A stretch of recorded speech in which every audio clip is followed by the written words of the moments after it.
Welcome to episode 9 of The Pulpiteer. I'm your host, Eric Hepburn, and I'm glad to have you join us for today's episode.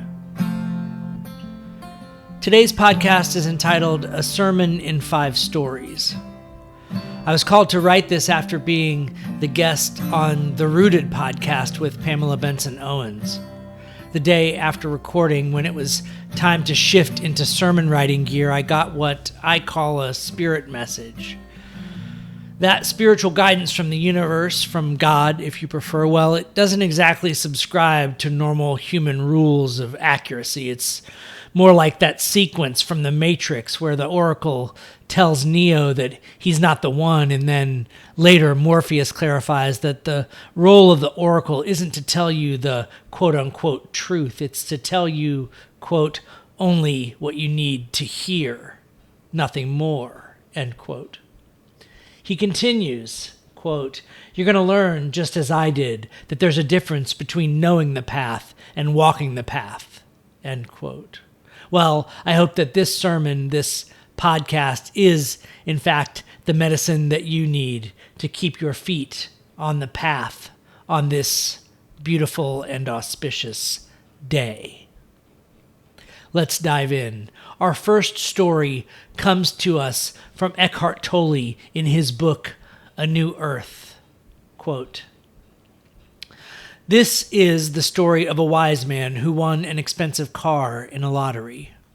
His friends and family were very happy for him and came to celebrate. 'Isn't this great?' they said. 'You're so lucky.' The man smiled and said, 'Maybe.' For a few weeks he enjoyed driving the car. Then one day a drunken driver crashed into his new car at an intersection and he ended up in the hospital with multiple injuries. His family and friends came to see him and said, 'That was really unfortunate.' Again, the man smiled and said, 'Maybe.'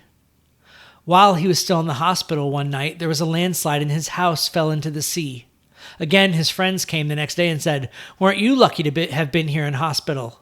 Again, he said, 'Maybe.' The wise man's maybe signifies a refusal to judge anything that happens. Instead of judging what is, he accepts it, and so enters into conscious alignment with the higher order. He knows that often it is impossible for the mind to understand what place or purpose a seemingly random event has in the tapestry of the whole. But there are no random events, nor are there events or things that exist by and for themselves in isolation. The atoms that make up your body were once forged inside stars, and the causes of even the smallest event are virtually infinite and connected with the whole in incomprehensible ways. If you wanted to trace back the cause of any event, you would have to go all the way back to the beginning of creation. The cosmos is not chaotic. The very word cosmos means order. But this is not an order that the human mind can ever comprehend, although it can sometimes glimpse it." End quote. So we're back where we started, aren't we? Our personal oracles, the still small voices within ourselves that whisper the guidance of the divine into the quiet spaces between our thoughts, those are the glimpses. They are the guidance for our feet and hands and hearts on the path of our lives. The choice to accept what is without labeling it good and bad, this is one move that opens up that space for our spirits to speak up. It is one move that shifts us toward wisdom and helps us walk the path of elderhood. Let's turn to our second story, a Buddhist story from the same book. Quote, "The Zen master Hakuin lived in a town in Japan. He was held in high regard and many people came to him for spiritual teaching. Then it happened that the teenage daughter of his next-door neighbor became pregnant. While being questioned by her angry and scolding parents as to the identity of the father, she finally told him that he was Hakuin, the Zen master. In great anger, the parents rushed over to Hakuin and told him, with much shouting and accusing, that their daughter had confessed that he was the father. All he replied was, "Is that so?" News of the scandal spread throughout the town and beyond. The master lost his reputation. This did not trouble him. Nobody came to see him anymore. He remained unmoved. When the child was born, the parents brought the baby to Haquin. You are the father, so you look after him. The master took loving care of the child. A year later, the mother remorsefully confessed to her parents that the real father of the child was the young man who worked at the butcher shop. In great distress, they went to see Haquin to apologize and ask for forgiveness. We are really sorry. We have come to take the baby back. Our daughter confessed that you are not the father. Is that so?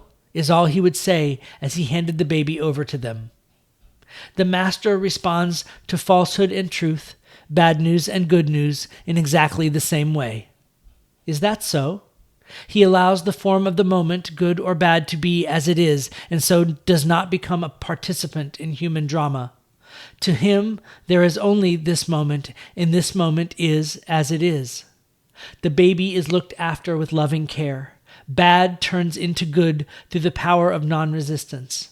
Always responding to what the present moment requires, he lets go of the baby when it is time to do so. End quote. The master rescues this child from what would certainly have been a very toxic situation. His loving kindness gives them, the parents and the daughter, some space to work through their issues and to do so without passing that trauma on to the child. Maybe, just maybe, that's the kind of thing a wise elder would do. Disrupt the transmission of intergenerational trauma by, in this case, refusing to play along with immature and toxic games. Maybe that's the kind of wise elderhood we need more of. Now, these two stories explore non-judgment, one emphasizing how our ignorance of what will happen can provide space for withholding judgment as an act of wisdom.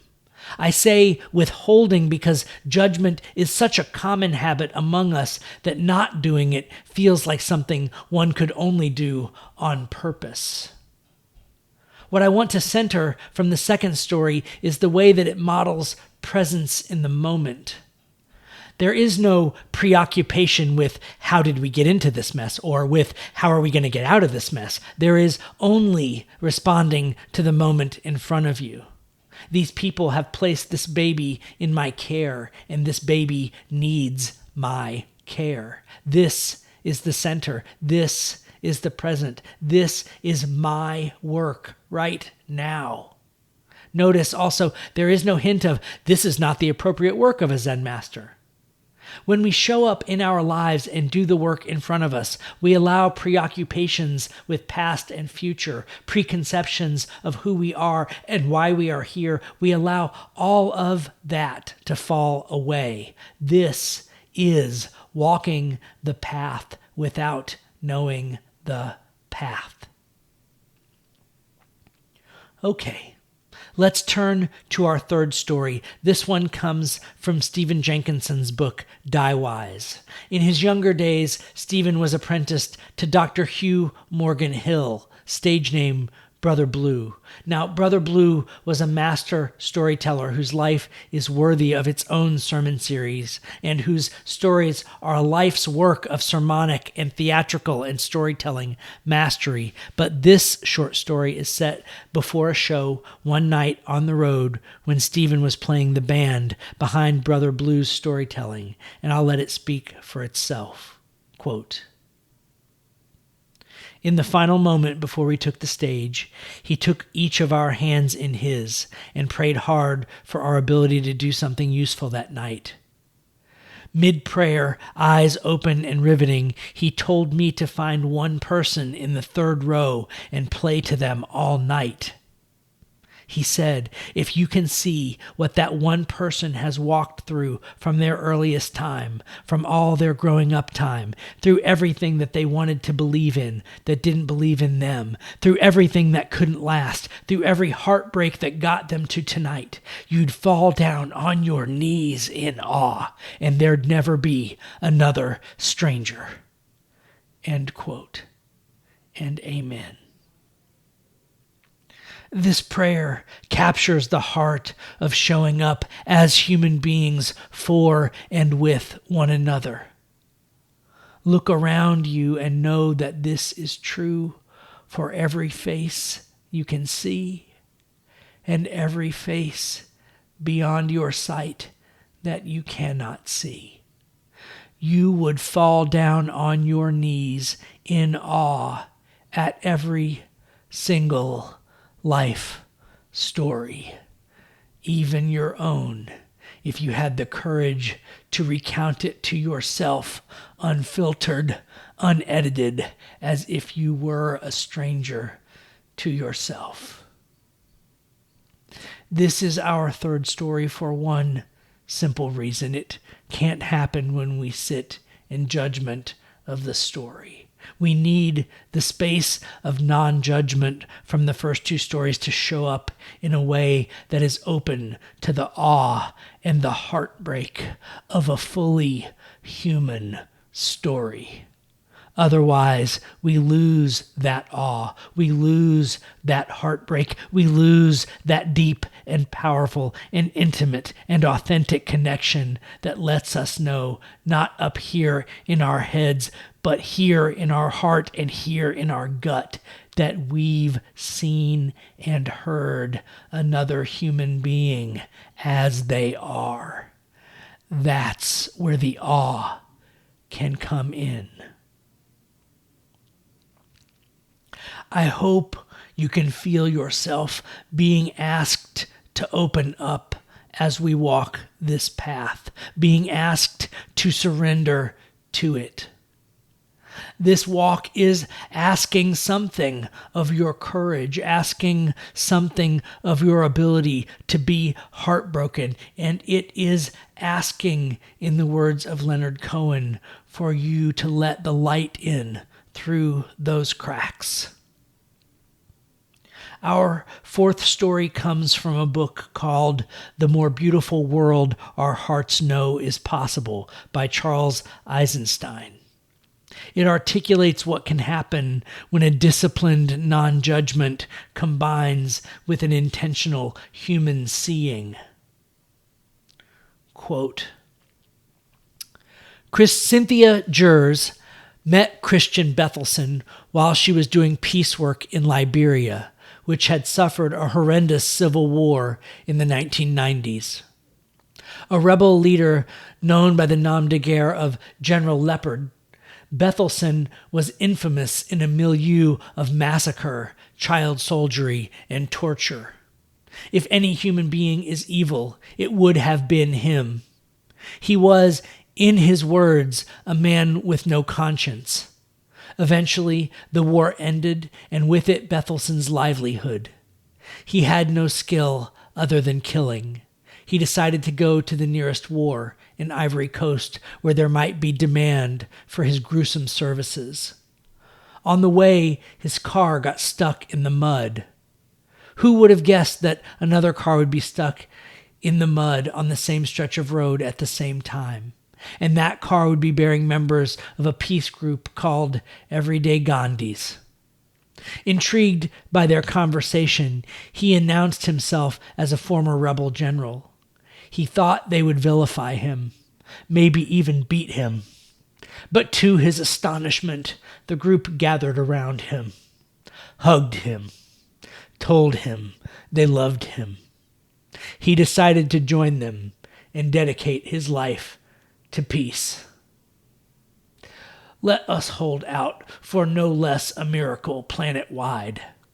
Let us accept the invitation that it offers us into a larger sense of the possible. End quote. If seeing any average human being functions to drop us to our knees in awe, where does this story leave us? It leaves me in tears, my heart in pieces on the floor around me, with a lot of cracks and a lot of light. Why are we so afraid that this story could be a true story? a story that reveals something deeply true about you and me and the world and the rest of our siblings and the world we can nurture together. Did you hear the prophets proclaim the transformative power of love? Could it be that this is what they meant? All right, we've got one more story from Eisenstein's book. Unlike our other stories, this one is pure speculation, pure fiction, although, as Ursula K. Le Guin says, it is the author's job to lie to you in ways that reveal the deepest truths. So here we go, hearts on the floor in pieces, the light welling up all around us. That light might look like hope, but it could be the rebirth of our deepest faith. Our final story is entitled, A Gathering of the Tribe. Quote, once upon a time, a great tribe of people lived in a world far away from ours. Whether far away in space or in time, or even outside of time, we do not know. They lived in a state of enchantment and joy that few of us today dare to believe could exist, except in those exceptional peak experiences when we glimpse the true potential of life and mind. One day, the elders of the tribe called a meeting. They gathered around and one of them spoke very solemnly. "My friends," she said, "there is a world that needs our help. It is called Earth, and its fate hangs in the balance. Its humans have reached a critical point in their collective birthing, the same point our own planet was at 1 million years ago, and they will be stillborn without our help. Who would like to volunteer for a mission to this time and place and render service to humanity?" "Tell us more about this mission," they asked. "It is no small thing. Our shaman will put you into a deep, deep trance, so complete that you will forget who you are. You will live a human life, and in the beginning you will completely forget your origins. You will forget even our language and your own true name. You will be separated from the wonder and beauty of our world, and from the love that bathes us all. You will miss it deeply, yet you will be unable to name what you are missing. You will remember the love and beauty that we know to be normal only as a longing in your heart. Your memory will take the form of an intuitive knowledge as you plunge into the painfully marred earth, that a more beautiful world is possible. As you grow up in that world, your knowledge will be under constant assault. You will be told in a million ways that a world of destruction, violence, drudgery, anxiety, and degradation is normal. You may go through a time when you are completely alone, with no allies to affirm your knowledge of a more beautiful world. You may plunge into a depth of despair that we, in our world of light, cannot imagine. But no matter what, a spark of knowledge will never leave you.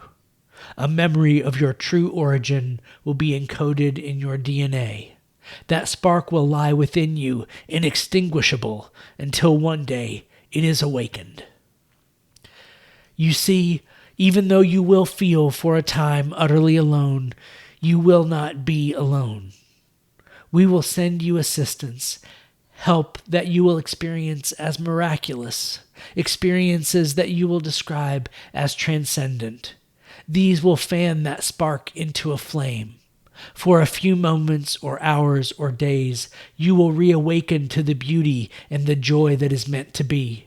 You will see it on Earth, or even though the planet and its people are deeply wounded, there is beauty there still, projected from past and future on to the present as a promise of what is possible and a reminder of what is real. After that glimpse, the flame may die down into an ember again as the routines of normal life there swallow you up. But after each awakening, they will seem less normal, and the story of that world will seem less real. The ember will glow brighter.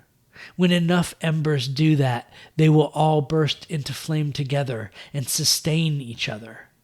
Because, remember, you will not be there alone.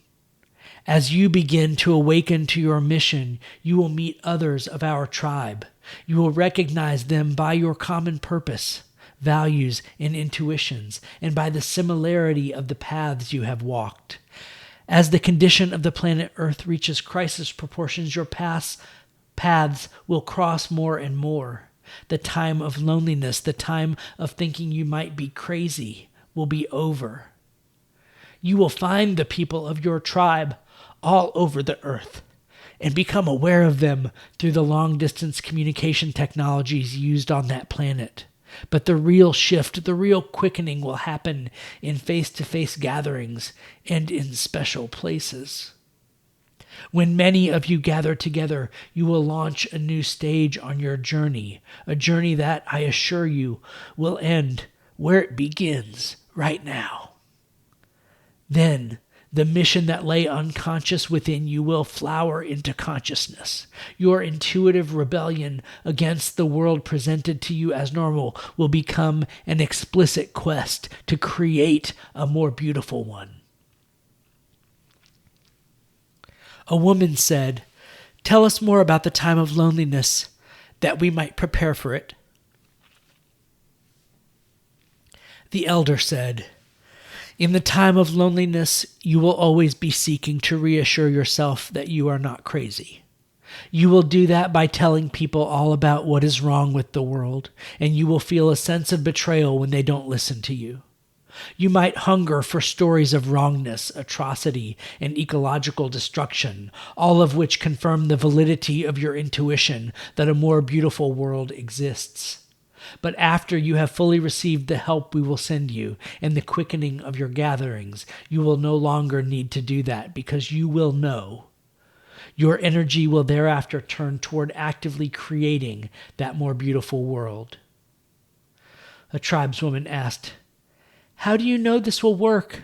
Are you sure our shaman's powers are great enough to send us on such a journey?" The elder replied, "I know it will work because he has done it many times before. Many have already been sent to Earth to live human lives and to lay the groundwork for the mission you will undertake now. He's been practicing. The only difference now is that many of you will venture there at once. What is new in the time you will live in is that you will gather in critical mass and each awaken the other to your mission. The heat you will generate will kindle the same spark that lies in every human being, for in truth, each one is from a tribe like ours. The whole galaxy and beyond is converging on Earth, for never before has a planet journeyed so far into separation and made it back again. Those of you who go will be part of a new step in cosmic evolution." A tribesman asked, "Is there a danger that we will become lost in that world and never wake up from the shamanic trance? Is there a danger that the despair, the cynicism, the pain of separation will be so great that it will extinguish the spark of hope, the spark of our true selves and origin, and that we will be separated from our beloved ones forever?" The elder replied, "That is impossible. The more deeply you get lost, the more powerful the help we will send you. You might experience it at the time as a collapse of your personal world, the loss of everything important to you. Later, you will recognize the gift within it. We will never abandon you." Another man asked, "Is it possible that our mission will fail and that this planet Earth will perish?" The elder replied, "I will answer your question with a paradox. It is impossible that your mission will fail, yet its success hangs on your own actions. The fate of the world is in your hands. The key to this paradox lies within you. in the feeling you carry that each of your actions, even your personal secret struggles, has cosmic significance. You will know then, as you know now, that everything you do matters. There were no more questions. The volunteers gathered in a circle, and the shaman went to each one. The last thing each was aware of was the shaman blowing smoke in his or her face. They entered a deep trance and dreamed themselves into the world where we find ourselves today. May it be so, and amen. The Pulpiteer Podcast is a production of the San Gabriel Unitarian Universalist Fellowship of Georgetown, Texas. If you'd like to support the podcast, you can make a donation at sangabrieluu.org/give. The podcast is hosted by Spotify, and theme music is by John Faber. The podcast is written, produced, and performed by Eric Hepburn.